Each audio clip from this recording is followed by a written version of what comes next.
Je voudrais ce matin partager avec vous un sujet qui me tient à cœur et je profite que je vois en ce moment certaines personnes pour encourager notre Église à prier pour ceux qui connaissent des souffrances. Je pense à Pierre-Jules que je vois là-bas avec son épouse, je crois, je ne me trompe pas?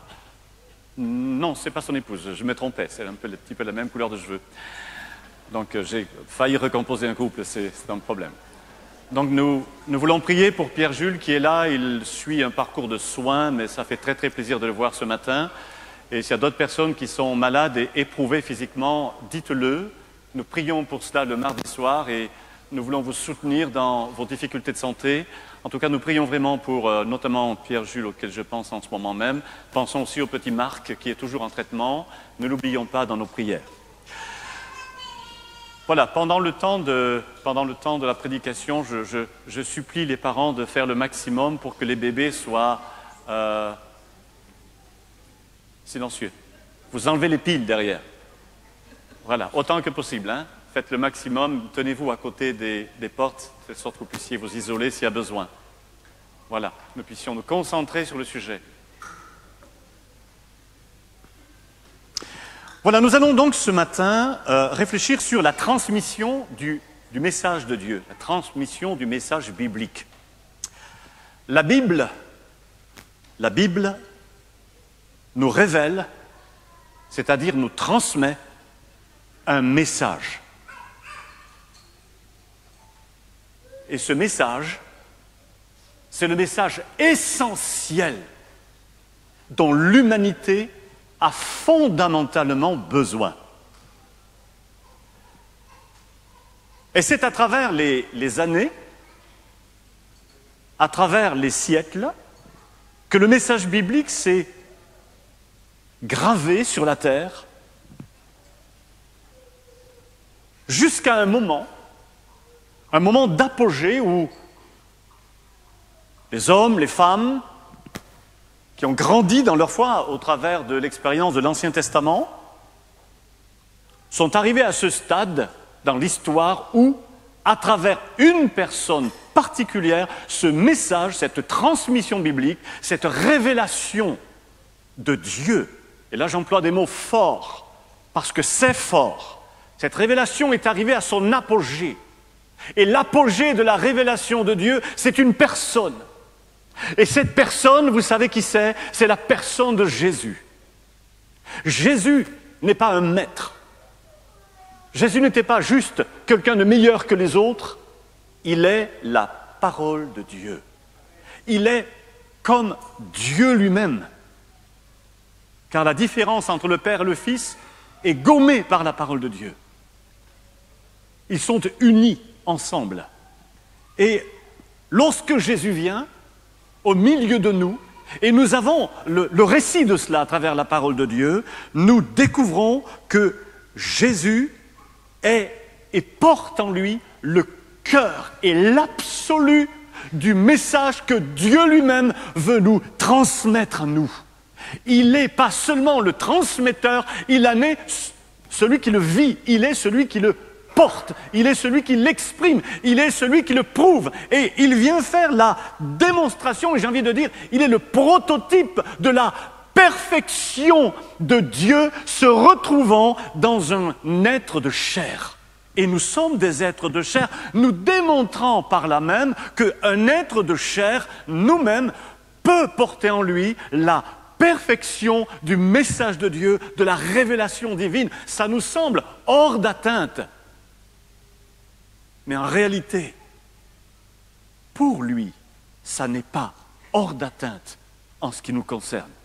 Je voudrais que chacun de nous entende avec ses deux oreilles et toute son âme et toute son intelligence la puissance du message de Jésus qui vient nous dire « Si Dieu est parfait, je suis parfait et je viens vous dire, vous pouvez l'être et vous allez l'être aussi. » Alors, je peux comprendre que plusieurs puissent en douter et se disent « Moi, je n'y arriverai jamais, je n'ai pas l'impression de progresser. » Je ne dis pas que d'ici la fin de l'année, nous serons tous parfaits. Je dis que le projet de Dieu, c'est de graver en chacun de nous exactement l'identité de Jésus.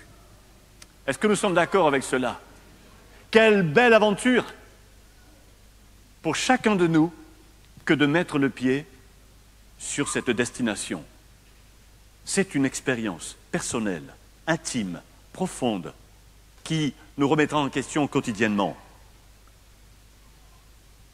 Jésus vient le démontrer, il vient le révéler.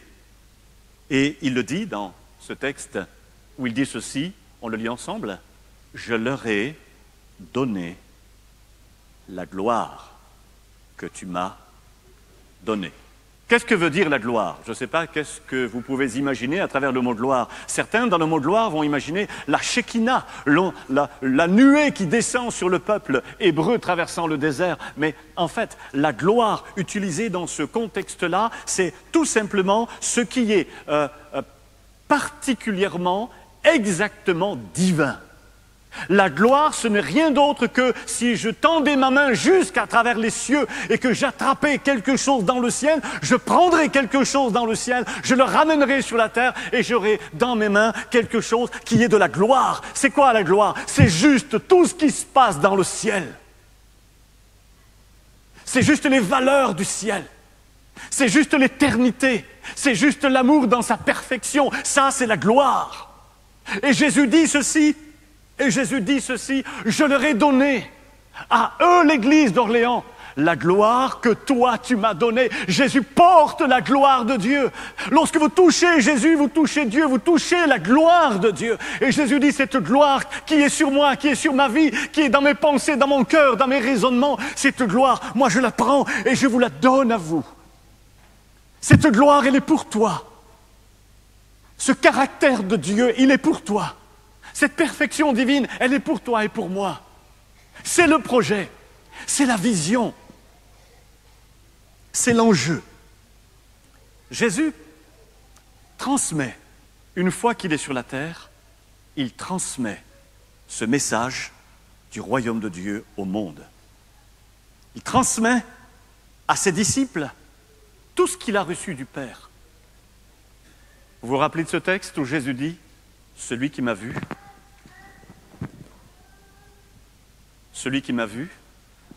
a vu le Père. » Un jour, quelqu'un dira à Jésus « Mais montre-nous le Père. » Et Jésus lui répond simplement ceci « Le Père, mais tu l'as sous les yeux depuis toutes ces années et tu ne l'as toujours pas vu. » Jésus assume, il assume qu'il porte réellement l'image parfaite de Dieu en lui. Il l'assume. Il l'assume et il nous le transmet. Jésus transmet ce qu'il est lui-même, c'est-à-dire qu'il transmet à ses disciples son caractère identique au caractère de Dieu. Jésus est venu transmettre ça. Jésus les équipe, c'est-à-dire que ce que Jésus pouvait faire, ce que Jésus pouvait produire de miracles, de faits exceptionnels, Jésus leur dit, vous ferez des miracles plus grands que les miens. Et il leur transmet le pouvoir de le faire. Ses disciples, c'est nous aussi. Je sais que ce que je dis, vous le savez. Mais je sais qu'entre le savoir et croire que c'est à notre portée, en tout cas que c'est ce dont le Seigneur veut nous équiper, ça c'est le vrai projet, le véritable enjeu. Il les équipe de sorte qu'ils acquièrent l'expérience et l'intelligence spirituelle de Jésus. Vous savez, il y a plusieurs formes d'intelligence. Aujourd'hui, je n'ai pas répertorié, mais on parle de diverses formes d'intelligence. Il y a l'intelligence rationnelle, intellectuelle, il y a l'intelligence relationnelle, et il y a aussi l'intelligence spirituelle. Il y a diverses formes pour l'intelligence de se manifester, pas seulement l'intelligence intellectuelle, mais dans tous les domaines de la vie. Il y a des personnes qui n'ont pas forcément un grand niveau d'études, mais qui, dans leur relation avec autrui, sont profondément intelligents, sensibles, compréhensifs, capables de secourir, parce qu'ils ont cette intelligence spirituelle. Et Jésus transmet tout cela. Ensuite, il les enseigne pour qu'ils aient une solide connaissance du royaume de Dieu. Il leur transmet la connaissance, puis il leur transmet à accomplir des choses étonnantes. Nous avons vu la dernière fois, dimanche dernier, lorsque les disciples reviennent en courant, inondés de joie, ils disent et ils crient ceci. Même les démons, nous sommes soumis, vous vous rappelez, Même les démons nous sont soumis, nous sont soumis, pardon. Ils sont surpris que ça puisse être possible parce que Jésus leur a transmis le pouvoir de le faire. Ce sont ses disciples. Il leur a transmis, ils ont pu le faire. Nous sommes ses disciples, nous pourrons le faire. Ce lieu est le lieu où sont censés arriver des miracles.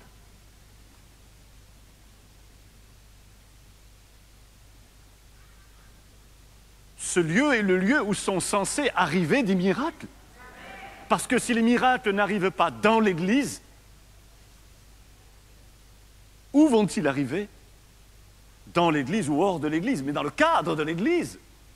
Et c'est le projet de Dieu qu'il en soit ainsi, et que grandisse en nous quelque chose qui est de l'ordre de ce que Jésus nous transmet. Nous voulons recevoir. Lorsque nous prions, nous disons, Seigneur, je veux recevoir tes dons.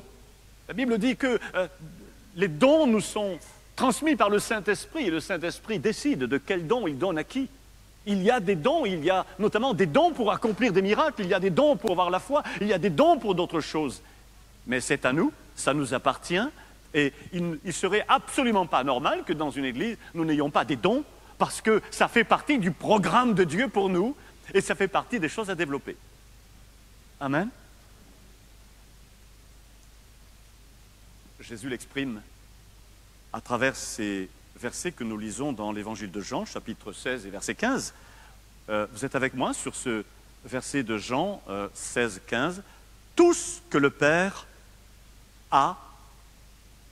On va le lire ensemble, parce que lorsqu'on l'a lu ensemble, on le retient mieux. Vous êtes avec moi? Tout ce que le Père a est à moi.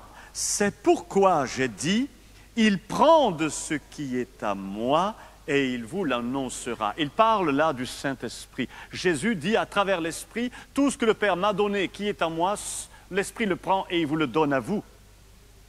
Il nous l'a donné, c'est à nous. Nous lisons le verset suivant, Jean 17, qui dit ceci, « Maintenant, vous lisez avec moi, maintenant, ils ont connu que tout ce que tu m'as donné vient de toi, car je leur ai donné les paroles que tu m'as données, mais la différence est qu'eux, ils les ont reçues. » Jésus nous donne des paroles, Jésus nous donne des enseignements, mais la question est, qu'est-ce que dans ces enseignements nous avons reçu? Nous avons reçu la connaissance de ces enseignements, mais je vais revenir là-dessus. La connaissance de l'enseignement, c'est indispensable, mais nous devons recevoir en nous les conséquences, c'est-à-dire l'expérience de cet enseignement. Ça doit être l'objet de toute notre recherche, de toute notre prière, de toute notre attention. Pas seulement savoir, mais recevoir ces choses-là. Comme tu m'as envoyé dans le monde, je les ai aussi envoyés dans le monde. Jésus transmet l'appel. Comme Jésus avait été appelé à venir dans le monde, Jésus dit à ses disciples, « Moi, je vous appelle aussi à partir à votre tour dans le monde. » Et vous remarquez que tout ce que Jésus a fait, ça a été de l'ordre de la transmission. Il a tout donné. Il a d'abord tout reçu, ensuite il a tout donné. Jésus transmet, il prend de Dieu, le Père lui transmet à lui transmet à ses disciples transmettent à d'autres disciples. Et c'est cela l'Évangile, transmettre le message de Dieu de génération en génération et d'une génération à l'autre génération. Transmettre. Nous avons d'ailleurs ce texte, transmission des hommes vers les hommes. Là, nous sommes maintenant devant ces disciples de Jésus qui vont transmettre à leur tour, et nous lisons d'ailleurs le texte de Luc, qui entreprend justement de transmettre ce qu'il a appris de l'histoire de Jésus pour que le monde ne l'oublie jamais. Et ça a marché. Et ça a marché. Car dans le monde entier, on enseigne la parole de Dieu. Et Luc dit ceci, plusieurs ayant entrepris de composer un récit des événements qui se sont accomplis parmi nous, suivant ce que nous ont transmis ceux qui ont été des témoins oculaires dès le commencement et sont devenus des ministres de la parole. Il m'a aussi semblé bon, après avoir fait des recherches exactes sur toutes ces choses depuis leur origine, de te les exposer par écrit de manière suivie, excellent Théophile, afin que tu reconnaisses la certitude des enseignements que tu as reçus. Vous observez avec moi ici le souci de Luc de faire une enquête c'est une vraie enquête qu'il a fait, je passe sur les détails, le temps est court, mais il a fait une enquête, il a recherché, il a interrogé, et souvent d'ailleurs, c'est vrai pour les 4 évangiles, les évangélistes n'ont pas fait qu'écrire ce qui leur revenait à l'esprit, ils ont continué d'enquêter pour tout mettre par écrit, se souvenir de tout ce qui a été fait, de tout ce qui a été dit, et chaque évangile est quelque part le fruit d'une enquête, peut-être à la différence de l'évangile de Jean. Mais il y a ce souci de transmettre aux générations futures, et ça c'est le souci de ces premiers disciples, de communiquer, de marquer leur temps et de transmettre, parce qu'ils savaient que cette parole avait le pouvoir de changer le monde. Et cette parole a changé le monde, elle ne l'a pas changé totalement, mais elle continue à changer le monde, et dans le monde entier aujourd'hui, s'il y a quelque chose qui marche, c'est la parole de Dieu. Et heureusement, et nous voulons qu'il en soit ainsi de plus en plus. Romains dit ceci, « Comment donc invoqueront-ils celui en qui ils n'ont pas cru ?» Comment donc invoqueront-ils celui en qui ils n'ont pas cru? Voilà. Ça, c'est une question qui est posée et la réponse est dedans. Comment croiront-ils s'ils n'en ont pas entendu parler? Et comment en entendront-ils parler s'il n'y a personne qui le prêche, c'est-à-dire qui le transmet? Nous sommes des transmetteurs de quelque chose. Le danger qui pèse sur nos vies, c'est de garder pour nous. C'est-à-dire que tout nous a été transmis et à un moment donné, le danger, c'est que nous pourrions ne pas le transmettre. C'est qu'on bloque le système, on arrête le projet de Dieu, on stoppe la transmission. Cette transmission ne doit pas être stoppée, elle doit continuer. Nous devons apprendre à transmettre. Nous devons être une église qui transmet. Et non seulement à l'extérieur, mais aussi et d'abord en interne. Parce qu'il faut transmettre là où nous sommes, et ensuite sortir de notre champ et partir vers le monde. C'est à Jérusalem, et puis ensuite en Samarie, puis ensuite dans le monde. C'est la diffusion du message de la parole de Dieu. Et c'est une question qui est importante. C'est notre mission, nous en sommes responsables, nous voulons nous y consacrer. Transmettre aux nouvelles générations. Maintenant, je passe un petit peu très concrètement à une situation qui nous concerne, nous, Église d'Orléans. Comme toutes les églises d'ailleurs. La question, c'est de la transmission de ce message vivant, de ce message de Dieu aux plus jeunes générations. Et ce matin, et à partir de maintenant, je vais focaliser uniquement sur les plus jeunes générations. Nous allons avoir bientôt nos rentrées de clubs d'enfants, de ministères enfance. Et je voudrais vraiment que toute l'Église soit très, très sensibilisée. Le ministère d'enfance, ce n'est pas juste qu'on met les enfants dans un coin pour leur apprendre des versets bibliques. Le ministère d'enfance, c'est une transmission qui est de notre responsabilité. Elle est sacrée vers les générations qui arrivent. Ce sont toutes les générations, depuis les jeunes, depuis les ados, depuis les petits, jusque dans la nurserie. Je connais des églises à l'étranger où les enfants, à 2 ans, apprennent déjà les choses de l'Évangile, de manière extrêmement imagée et simple. Mais déjà, ça nourrit leur cœur. Il n'y a pas d'âge. Nous sommes responsables de nos enfants. Donc je voudrais m'arrêter un tout petit peu sur ce sujet. Je voudrais vous dire que les enfants et les jeunes, et là, je m'adresse à des parents. Pas qu'à des parents, mais je m'adresse à des parents, à des anciens parents, enfin qui sont toujours des parents d'ailleurs, mais aussi à des futurs parents. Et je voudrais que chacun soit conscient de l'enjeu incroyable qui pèse sur leurs enfants aujourd'hui. Les enfants et les jeunes sont une génération qui est anormalement exposée à un niveau de violence anormal, inouï. Jamais les enfants ont été à ce point exposés visuellement à des situations d'une violence et d'une cruauté traumatisante pour des adultes, mais alors à plus forte raison chez des jeunes et des enfants. Il y a des enfants, peut-être vos enfants, qui ont vu des images de violence suite aux événements au Moyen-Orient. Des images qu'ils ont voulu voir parce que le copain à l'école leur a fait voir. Ces images-là, elles les poursuivent jusque dans leur nuit. Elles les poursuivent nuit et jour parce qu'ils sont choqués et qu'ils n'osent pas en parler. Je voudrais dire à tous les jeunes et à tous les enfants qui ont vu des images vraiment trop choquantes, qui hantent leurs pensées en permanence, parlez-en.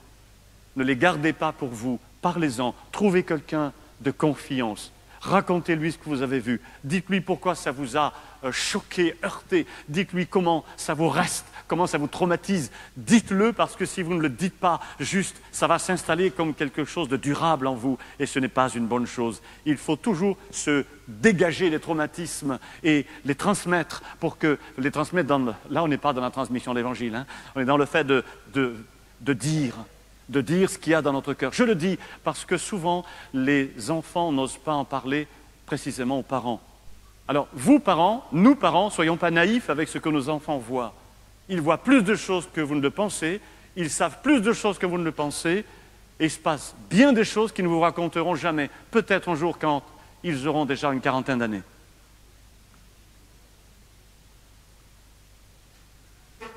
Jamais dans l'histoire de l'humanité, les enfants ont été exposés à ce que le monde fait de pire, exposés de cette manière-là. Ils ont besoin de notre aide. Je voudrais vous rappeler, et vous le savez comme moi, que Jésus s'est inquiété de cela. Jésus s'est inquiété du traitement des enfants, vous le savez comme moi, parce que vous êtes des lecteurs de la Bible. Mais Jésus a été inquiet à propos de la manière dont traiter les enfants. Pourquoi? Parce qu'à l'époque où Jésus était sur cette terre, on ne s'occupait pas de la formation spirituelle des enfants. La formation spirituelle commençait à 12 ans à la synagogue. Et encore, je ne sais pas si on pouvait parler de formation spirituelle, juste à 12 ans, on était censé s'asseoir et écouter ce que disait le responsable de la synagogue. Pas sûr qu'on comprenait tout. Et Jésus le savait. C'est la raison pour laquelle Jésus nous a sensibilisés. Et Jésus a laissé quelques paroles qui restent, qui sont gravées dans le cœur des parents, dans le cœur de chacun de nous, vous les connaissez. Mais si quelqu'un scandalisait l'un de ces petits qui croient en moi, il vaudrait mieux pour lui qu'on suspendît à son cou une meule de moulin et qu'on le jetât au fond de la mer. Soyez rassurés, Jésus n'aurait jamais fait ça à personne, hein. Mais juste, il veut dire que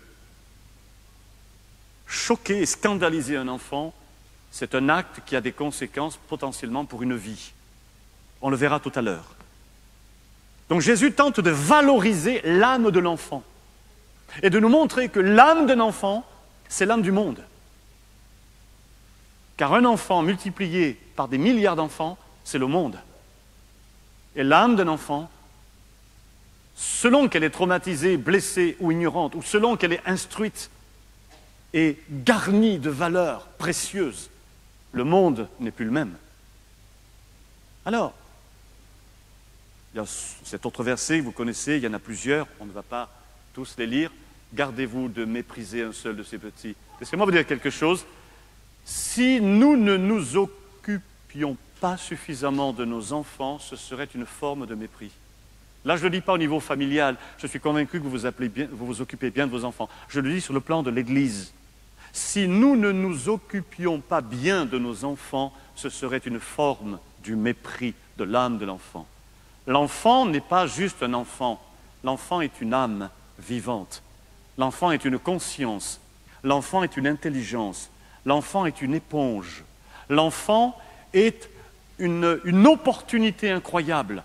L'enfant nous donne le droit de mettre en lui des trésors. C'est une opportunité pour nous que de pouvoir changer un peu du monde en offrant à un enfant d'être un enfant comblé, rempli, équilibré et entier dans sa foi. On va en parler dans quelques instants d'ailleurs. Gardez-vous de mépriser un seul de ces petits, car je vous dis que leurs anges dans les cieux voient continuellement la face de mon Père qui est dans les cieux. C'est un peu un mystère ce texte, hein? N'est-ce pas? Comme si les enfants avaient des anges qui étaient dans le ciel comme représentants de l'enfant. Le texte le dit, et c'est Jésus qui le dit, alors on va le prendre comme argent comptant. C'est dit. Il y a quelque chose qui se passe au niveau des enfants. Et lorsqu'on touche ou que l'on méprise un enfant par manque de soins, d'éducation, d'enseignement et de modèle, quelque part, ça résonne dans le ciel et c'est très mal vécu dans le ciel. Et je pense que si c'était de votre enfant que je parlais, vous le vivriez aussi très mal. C'est normal. Ce que nous leur devons en tant qu'Église, enseigne l'enfant. Vous êtes avec moi? Enseigne l'enfant. Je voudrais ici que nous puissions être attentifs vraiment sur ce ministère. Ce ministère. C'est là que démarre l'Église qui vient. Elle démarre là, à ce niveau-là. Ce n'est pas à 15 ou 20 ans qu'elle démarre, c'est là, au niveau des 3 ans, 4 ans, 5 ans, même plus petits. Enseigne l'enfant. Nous devons à nos enfants une connaissance et un enseignement captivant. Pas 1 heure d'ennui, mais un enseignement et une connaissance amenés de manière captivante, parce qu'enseigner, c'est convaincre et gagner les cœurs. Je voudrais vous citer une citation. Apprendre, elle est là d'ailleurs, c'est prendre conscience et non suivre une voie toute tracée.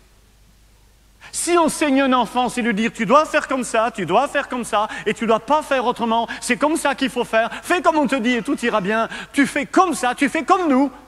Ça, ce n'est pas de l'enseignement, c'est du clonage. L'enseignement, c'est lorsque, comme le dit cette citation de Jean Piaget, je ne connais pas, je n'ai pas pris le temps d'aller voir sur Internet qui il est, mais ce qu'il a dit est intelligent. Apprendre, c'est prendre conscience. Ce qui est important, ce n'est pas ce qu'on a dit à l'enfant, c'est ce qu'il a compris. Et si ce qu'on lui a dit n'était pas pédagogique, il n'a pas compris. C'est pour ça qu'il veut parvenir, éventuellement. Prendre conscience. Il y a le mot prendre et il y a le mot conscience. L'enfant prend. Que va-t-il prendre? Il va prendre ce qu'on va lui donner. Mais qu'est-ce qu'on lui donne? La capacité de nourrir sa conscience de compréhension. On continue? Pardon. Nous devons à nos enfants une expérience spirituelle intime. L'enfant n'a pas besoin simplement d'être là et d'écouter, mais il a besoin de vivre une expérience spirituelle intime, c'est-à-dire très personnelle. Une expérience que peut-être il ne pourra pas décrire, mais qu'il aura juste vécu en lui. Quelque chose qui le touche, qui va chercher en lui cette dimension spirituelle qui le fait naître à la spiritualité, justement. Et la citation que j'ai trouvée pour ce passage-là, c'est « L'enfant n'est pas un vase qu'on remplit, mais un feu qu'on allume. » Je la trouve très belle. C'est Rabelais, quand même. Hein, quand même une référence. Un feu qu'on allume. Et je l'ai trouvée très belle. Parce que, effectivement, il y a là cette idée qu'à un moment donné, l'enfant reçoit en lui comme un feu, quelque chose de vivant, quelque chose qui est allumé en lui, quelque chose qui brille, quelque chose qui va donner du sens à ce qu'il croit, à ce qu'il fait, à ce qu'il vit. Quelque chose a été allumé en lui qui lui donne du désir. Et cet enfant-là, ça y est, il est porteur du royaume. Il est porteur de cet élément précieux qui vient du ciel, qui a pris naissance en lui. Nous continuons. Nous devons à nos enfants une identité spirituelle forte, personnelle forte, spirituelle et personnelle forte. On transmet, vous êtes avec moi?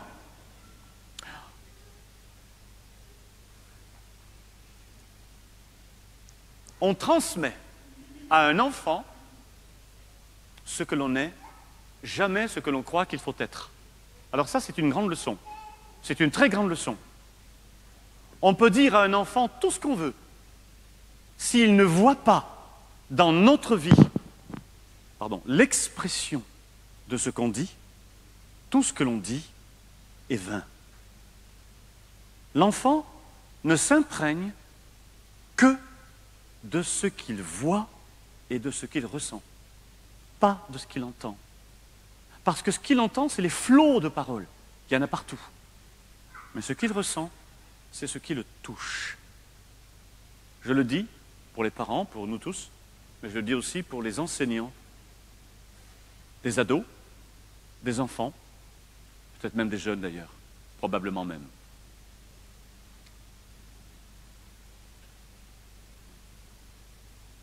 Nous devons à nos enfants, alors je parlais de l'identité spirituelle, oui, l'identité, on va quand même la chercher dans celle de nos parents.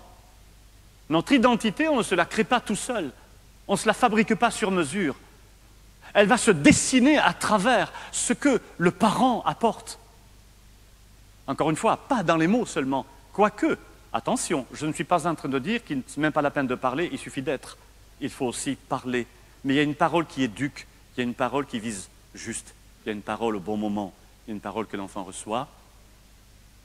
Mais ce qu'il reçoit par-dessus cette parole, c'est ce qui se passe après dans la maison. Ce qui se passe, ce qu'il voit, ce qu'il entend. C'est là que l'identité se forge. Il a besoin de voir ce que l'on est. Nous devons à nos enfants des convictions solides grâce à un enseignement pertinent. Et là, c'est Einstein qui va nous fournir la citation. Je vous ai gâté quand même, hein? La connaissance s'acquiert par l'expérience, tout le reste n'est que l'information. Vous voyez, c'est assez proche de ce qu'on a vu tout à l'heure, hein? La connaissance s'acquiert par l'expérience, tout le reste, c'est de l'info. Tout le blabla, c'est de l'info. C'est exactement ce que je voudrais essayer de ne pas faire ce matin.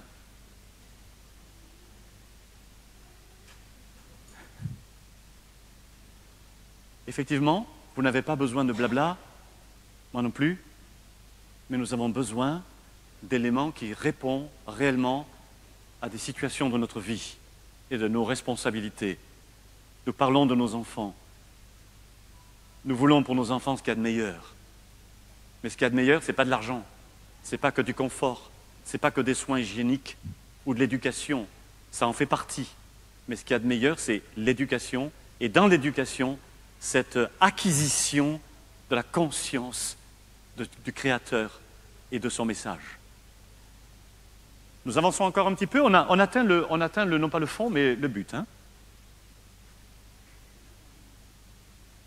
Nous devons à nos enfants, alors là j'attire l'attention sur toute l'Église, que vous soyez parents ou pas. Nous devons à nos enfants des modèles. Vous pouvez le lire avec moi? Sécurisants et motivants. Et là j'ai rajouté, nous parlons de nous là. Car en tant qu'Église, nous sommes un des bains de la vie de l'enfant. Un des bains de la vie de l'enfant. Et nous voulons essayer d'ailleurs en tant qu'Église, vous le savez, de mieux impliquer nos enfants dans les moments de spiritualité de l'Église. Donc je pense que d'ici quelques temps, vous allez voir les enfants s'exprimer le dimanche matin. Pas juste faire une petite chanson, s'exprimer. Mais c'est la surprise. Ah ben je vous laisse là-dessus. Vous ne saurez rien de plus. Alors on lit Pythagore. Un homme n'est jamais si grand que lorsqu'il est à genoux pour aider un enfant. Je pensais que j'avais lu cette citation dans d'autres cadres, mais là, c'est la première citation, celle de Pythagore. Un homme n'est jamais plus grand que lorsqu'il s'agenouille pour aider un enfant. Ça paraît des citations vaseuses, mais pas du tout. Prendre le temps pour faire comprendre à un enfant qu'il compte réellement, qu'il existe et que sa présence a autant de valeur que la présence de n'importe qui dans ce lieu, c'est un investissement qui construit en lui le sens de sa responsabilité, le sens de son identité, de sa valeur. Prendre le temps. Et je voudrais le redire une fois encore, nous l'Église, lorsque nous sortons, lorsque nous arrivons au culte, est-ce que nous saluons seulement ceux qui sont au-dessus d'un maître? Bonjour frère, bonjour sœur, bonjour pasteur, alors que tous les enfants passent dessous, juste inexistants. Ils passent, ils disent rien, ils sont petits, ils ne comptent pas, alors on les laisse passer, on les voit à peine. Mais nous devrions laisser la main du frère et de la sœur et peut-être nous baisser jusqu'à lui pour lui dire « Hey, oh, comment tu t'appelles? C'est quoi que tu veux me faire dans la vie? Est-ce que tu sais qu'on est content que tu sois là? Tu comptes. Et je voudrais le dire à tous les enfants qui sont là. Tu comptes, tu es important ici. Est-ce que l'Église pourrait dire à travers une salve d'applaudissements aux enfants, vous êtes importants?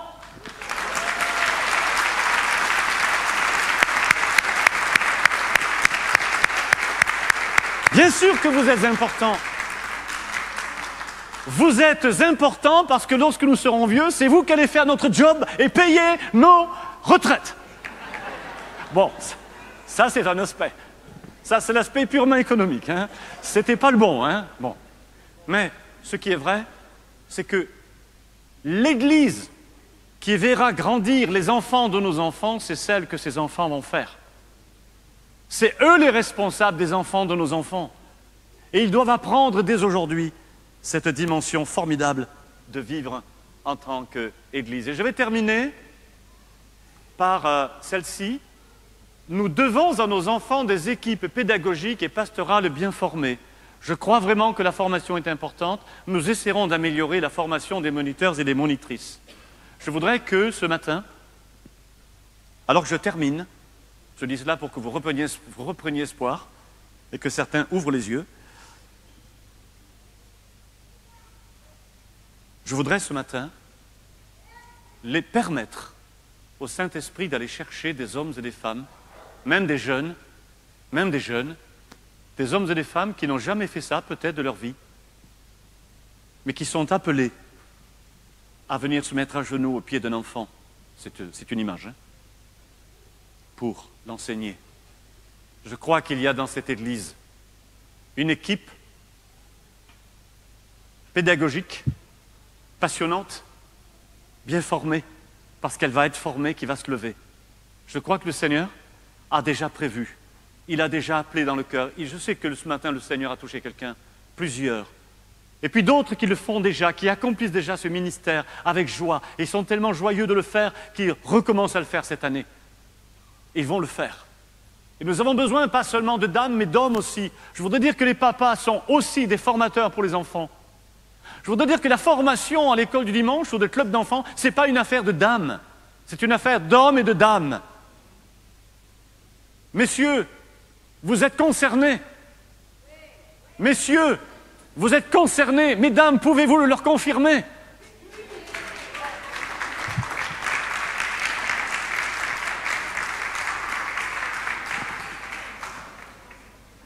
Je crois que je ne vais pas en faire plus.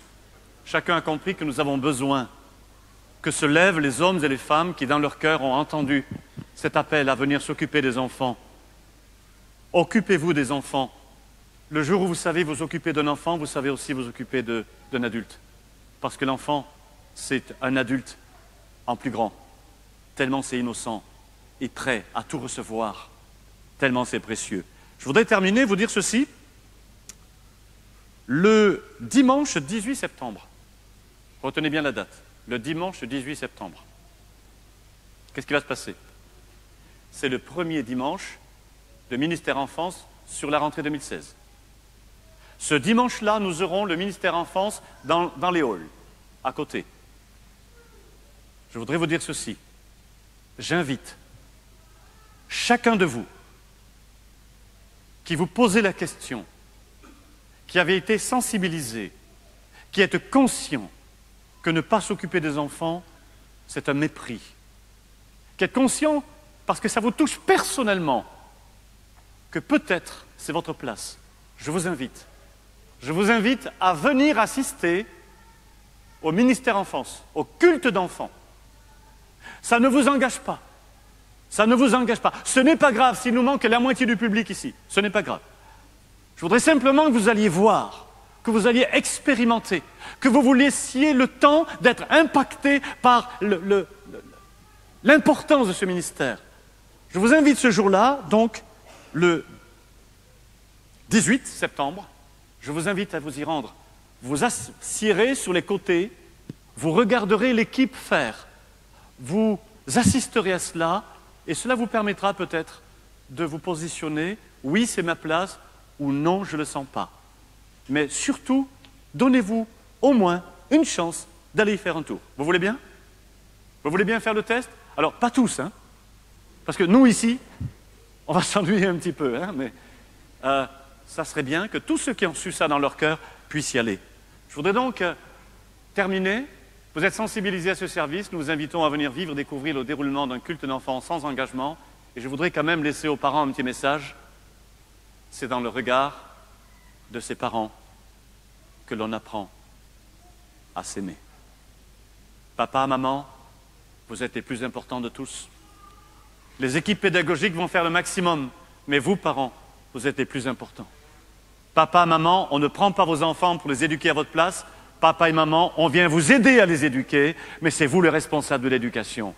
Amen. Que le Seigneur soit béni. On termine ensemble et on prie pour les enfants pendant que les musiciens sont sur la scène, en courant.